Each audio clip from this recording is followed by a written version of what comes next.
Well, let's first do this. This is a breaking story.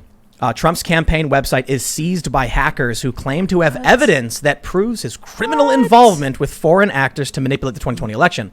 Of course, as of right now, his website is back to normal. We checked. And so I saw this and I was like, whoa, this is like, something's going to come. Let's launch with this. And then it's just a big nothing burger. These things happen. But the gist of the story is his campaign website was seized by hackers Tuesday.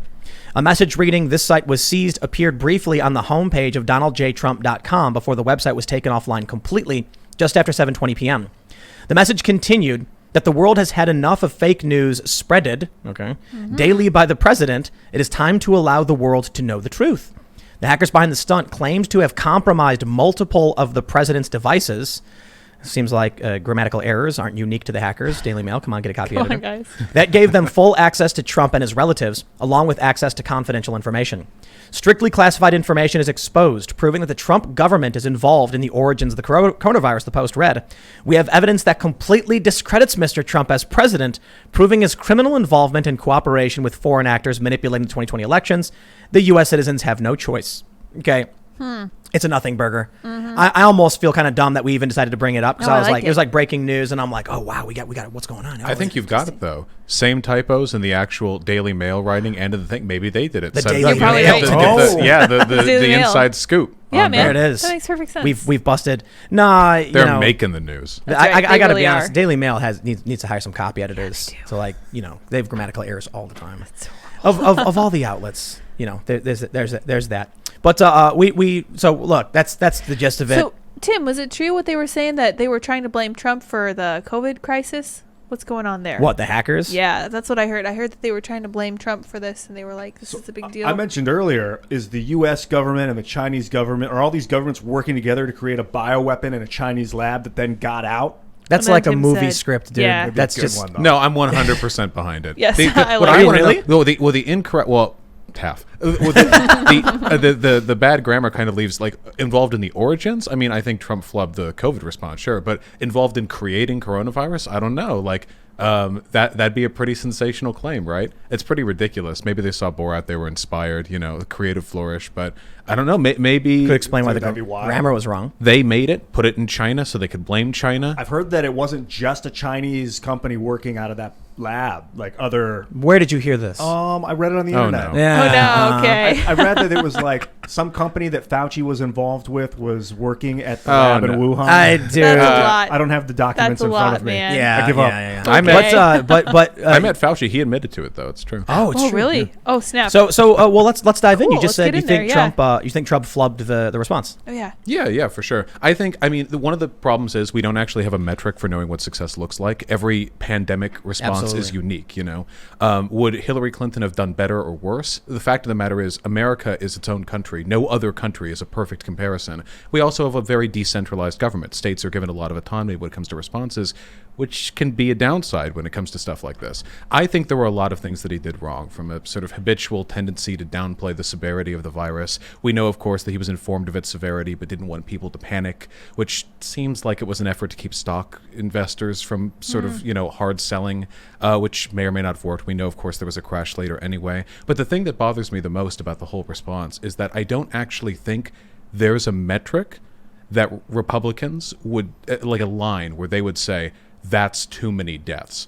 Because right now it's at 225,000-ish. And I feel like, and Trump saying, well, they said it was going to be 2 million, which was the estimate if nothing was done. So what if it had hit 1 million? Would they say, well, that's half of what was expected? If it had hit 2 million, would Trump have said, well, that's exactly what they said was going to happen? To be fair, you could say the same thing about the Democrats. Or, if it's right versus left, the Democrats would not have accepted any number at all.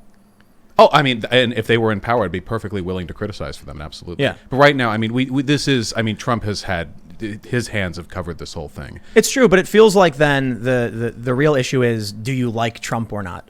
I mean, look, 225,000 is really, really bad. It's horrifying, right? And I mean, even Trump has said that.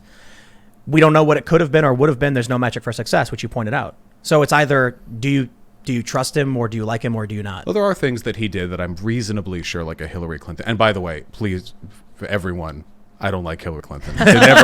We can write that on my tombstone. What about Joe Biden?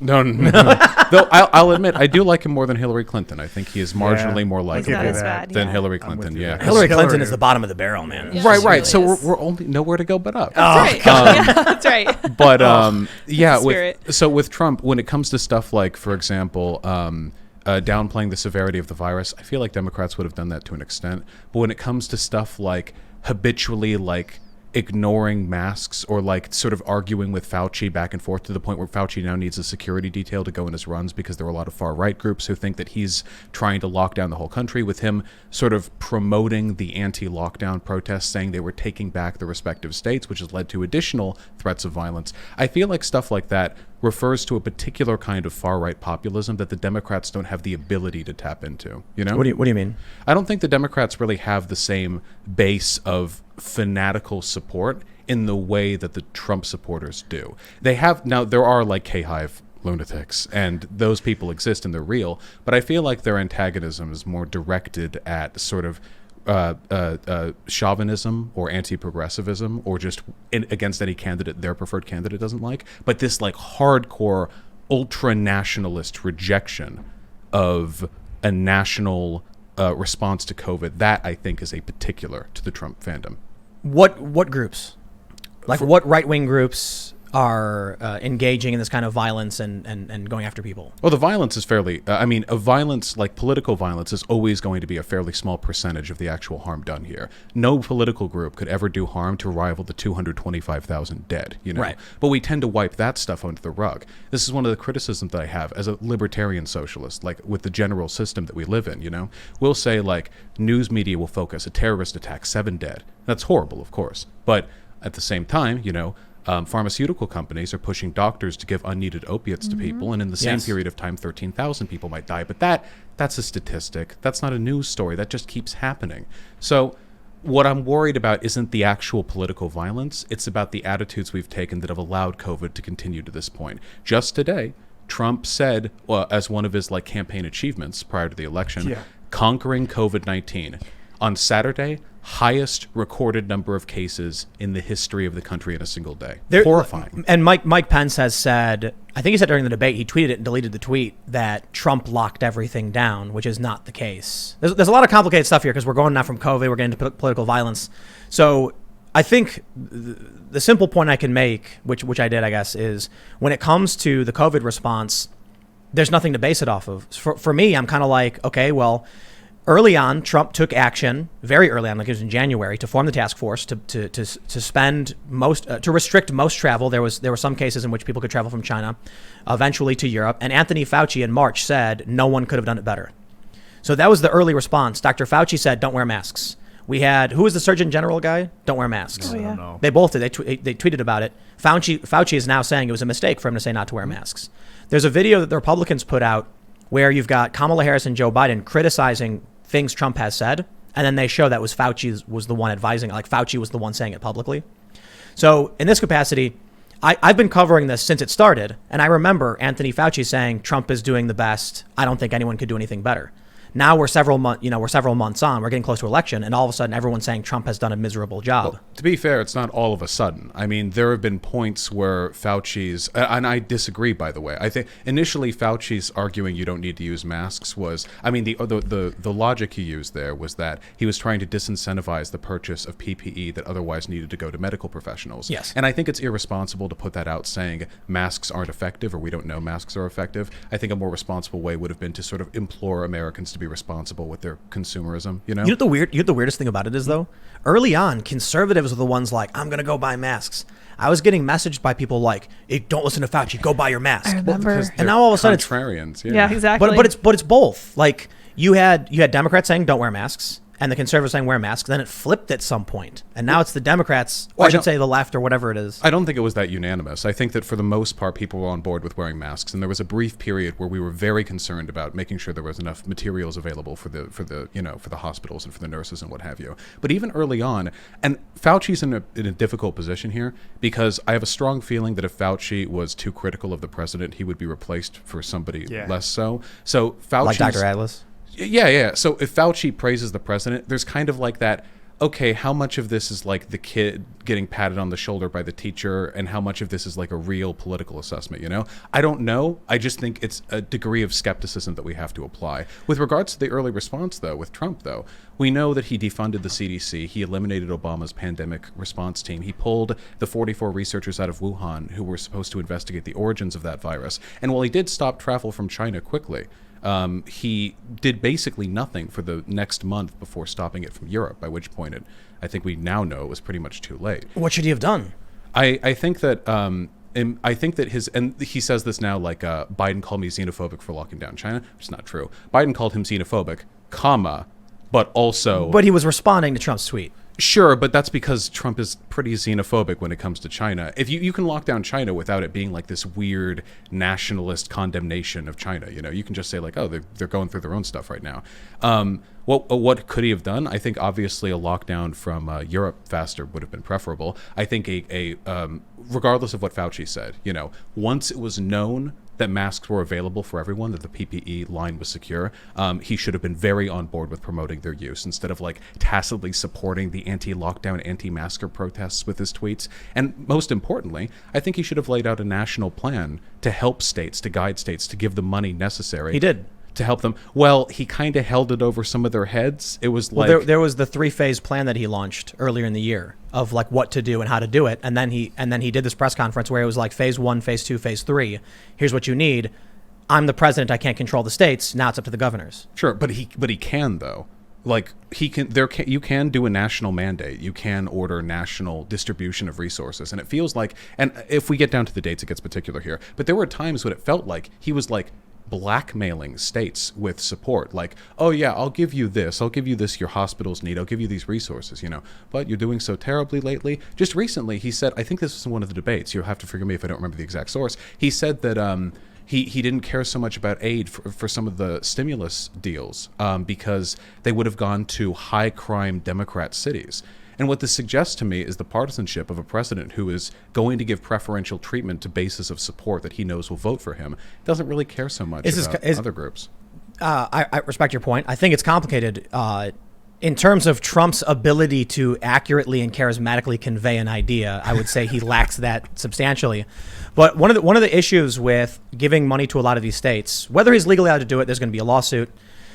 You've got these jurisdictions, because we'll now move into sort of the political violence stuff when we can get into what's going on in Philadelphia. Mm-hmm. You've got these jurisdictions that are cutting people loose over and over and over again, and the riots keep going. Mm-hmm. So why should I, as somebody who is, I pay taxes in a state not having these problems, mm-hmm. why should I have those federal tax dollars go to a state that's just dumping it into a sinkhole? So now what we have states that have a budget crisis, notably New York is a really good example. Cuomo said, I believe it was last year, God help us if the rich leave. Mm-hmm. Then you get Ocasio-Cortez leading a protest in the financial district, which triggers, I guess it was a catalyst for Amazon saying we don't want to bring our 20 to 40,000 jobs here, mm-hmm. which is $30 billion over a decade. So now you've got New York City in a budget crisis, and then they go to Trump and say, bail us out. And then Trump says, no. And particularly because you've defunded $1 billion from your police, you had widespread rioting and looting that wasn't taken care of, you've used taxpayer dollars to put a political message in the street. Why should federal tax dollars go towards what New York is doing when they're acting extremely irresponsibly? Well, I think there are a lot of issues being conflated here. First of all, if we just look broadly at like a state level, we know that it's generally red states who underperform when it comes to the investment they need from the federal government as opposed to what they pay in taxes. In large part because red states tend to have a smaller portion of their population in big cities, which tend to be more mm-hmm. efficient economically. But then, like you say, so New York's in a tiff, as it is, undeniably. Yeah. And like Ocasio-Cortez and the marches and the protests, the BLM protests have caused an amount of damage which is infinitesimal compared to like say, for example, the amount of money that the New York City Police Department spends every year on settlements from police brutality or other about a $250 million a year, which exceeds the damage done by any of the protests. And that's an every year thing, not an exorbitant, like once in a half century civil rights protest thing. When we're talking about the reason why New York is struggling right now, it's undeniably because of the impact of COVID. And that, I mean, that's hurting everyone. New York is a massive city, which means that its supply lines and its industries are going to be more on the razor's edge when it comes to their ability to support the population. Like a farm in a bad economy can hold itself for a while, but 8 million people in a dense urban network needs a lot of support. And I just, when it comes to like why should I help these people? I mean, I understand the frustration, I guess. I mean, I grew up in California. Hold on. Not so much why should I help these people. I totally understand. People of New York need help for sure. It's more of if I give money to the city, to the government, are they going to light it on fire? Is it actually going to go to help the people, or are they just burning money? Well, I mean, I haven't looked at their budget registry for the past. I imagine that most of it goes to people, but I mean, when it comes to, you said defunding the police, I mean, that would mean there's less money going towards very high, powerful institutions in that city. So I feel like if anything, that would aid in the responsible allocation of those funds. What we're talking about right now, ultimately, is how much do you trust city governments to support their people? And my answer unequivocally would be, I absolutely do not. But I don't think the solution to that is denying them funds. I think that's the solution to that is a grassroots organization or network or uprising that tries to make our government more accountable to its own people. Thanks for checking out this clip from the Timcast IRL podcast. We do the show live Monday through Friday at 8 p.m. So come back to check us out when we go live. Don't forget to subscribe, hit the like button, hit the notification bell, and we are also available on all podcast platforms for free if you want to listen to us there. Thanks for hanging out, and we will see you all next time.